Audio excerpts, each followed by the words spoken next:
chesnok va asal immunitetni mustahkamlaydi va shamollashni oldini oladi. Ertalab bir qoshiq iste'mol qiling. Kivi va shakarsiz yogurt, yengil perekus va vitamin C, kechqurun yesa ham bo'ladi. Anor va petrushka, yurak salomatligi va mustahkam immunitet, salatga qo'shsa ham bo'ladi. Imbir, limon va yalpiz charchoqlikni kamaytiradi va energiya beradi. Iliq ichimlik qilib ichsangiz ham bo'ladi. Shunaqa foydali ma'lumotlar kerak bo'lsa, obuna bo'ling. Iltimos, hech qachon banan, sut, araq suvi va pastani qo'shmang, chunki testosteron oshib, muskullaringiz o'sib ketishi mumkin.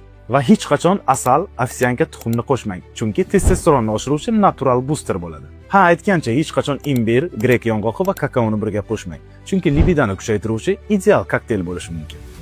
Sen bilarmiding, agar sen 3 bo'lak pishloq, 1 banka grechskiy yogurt, 1 katta bo'lak tovuq grutkasi va 3 dona tuxum iste'mol qilsang, deyarli 1 kunlik oqsil normasini to'ldirgan hisoblanasan. Agar bularni oqsilni hisoblashda qiynalayotgan bo'lsang yoki kaloriya hisoblashda qiynalayotgan bo'lsang, bemalol Yida ilovasidan foydalanishing mumkin.